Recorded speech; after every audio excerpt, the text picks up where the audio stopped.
It should come to no surprise to anyone that I am not exactly a fan of the feature film adaptations of Dr. Seuss's material. Everything from the Ron Howard Grinch to Mike Myers' own Cat in a Hat and the Lorax done by Illumination Animation are not necessarily really good.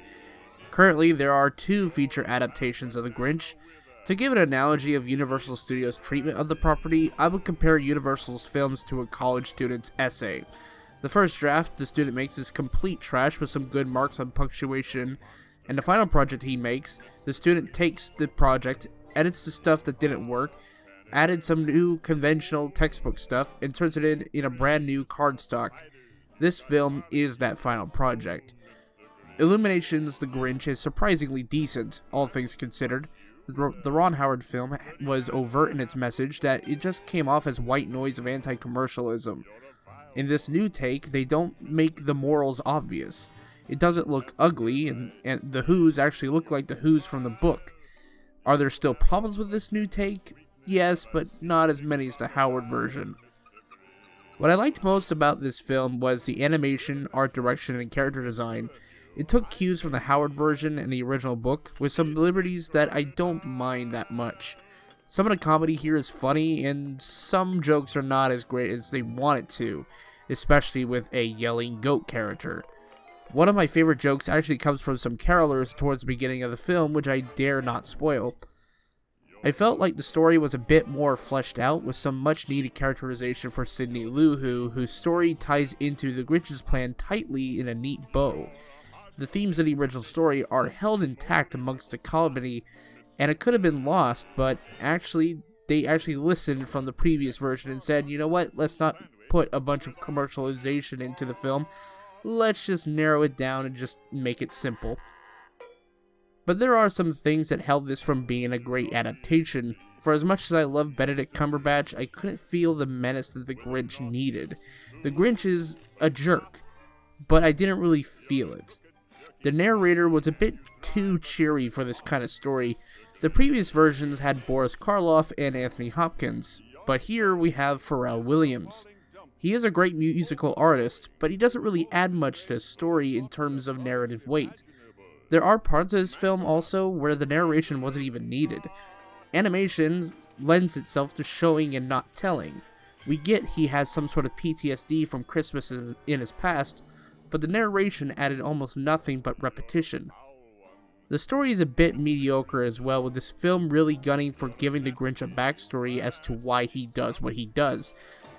And that's where some of the problems really lie. Sometimes people are straight up jerks and don't really need that kind of nuance, and the whole redemption arc that they go through feels much more warranted as a result, because you don't really need that kind of backstory to understand that. The story is a bit formulaic, with some moments going on some tangents, but never fully derails the film entirely. But one of the things I just could not stand was the new rendition of You're a Mean One, Mr. Grinch by Tyler, the Creator. You're a mean one. You really are a heel. I know he has its fans, but this version is nearly incomprehensible and gives my ears a bleeding headache. At least use the one from the first trailer by Bob Malone. You're a mean one, Mr. Grinch. So between this new version and the Howard version, which would I recommend? Well, I honestly think that this new version is better. I would recommend watching this film with the family. Sure, it can be a bit forgettable at points, but it has some fun aspects. Illumination's The Grinch gets a C+. When I first heard about Overlord, it was after I watched 10 Cloverfield Lane, a film that I liked most of until the third act. Overlord at the time was said to be a connected piece to the Cloverfield universe, but having seen this film, it is a downright lie. Is it worse because of the lack of connection? No, in fact I think it's better because of that lack of connection. Overlord tells the story of a group of Allied soldiers, presumably all from America, as they must travel behind enemy lines the day before the infamous D-Day along the East French coast, and must destroy a radio tower to bring air support for the incoming invasion. But they soon realize something isn't right, and must investigate the depths of the German base. If I were to best summarize this film, it would be a mix of Call of Duty World at War's zombie mode mixed with Wolfenstein and Resident Evil. This film was a near blast. The way the film builds up the reveal of these zombies are decent, but could have stood for less jump scares and more shocking reveals. Think a little bit more of David Cronenberg-esque reveals. There is actually one shocking reveal in the Nazi lab that I won't be spoiling here. If you are looking for a violent time in the cinema this weekend, Overlord is for you. There's explosions, bullet storms, head stompings, the whole 9 yards of violence you would expect from a grindhouse horror film set in World War II.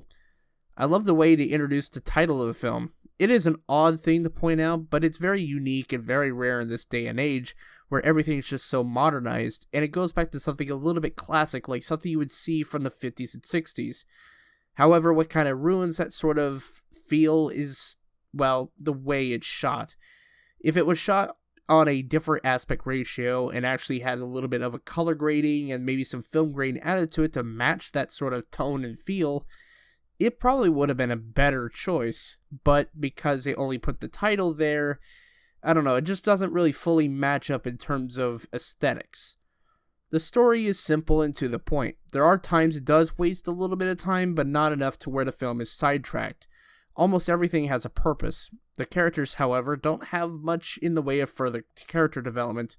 Most, if not all, of the things we know about the characters are actually just told to us. But the film isn't really about getting to know the characters, it's all about the horror, and the film does it well. In total, Overlord is not perfect, but it is a decent film to watch during this weekend.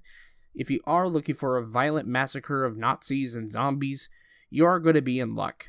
Overlord gets a B-.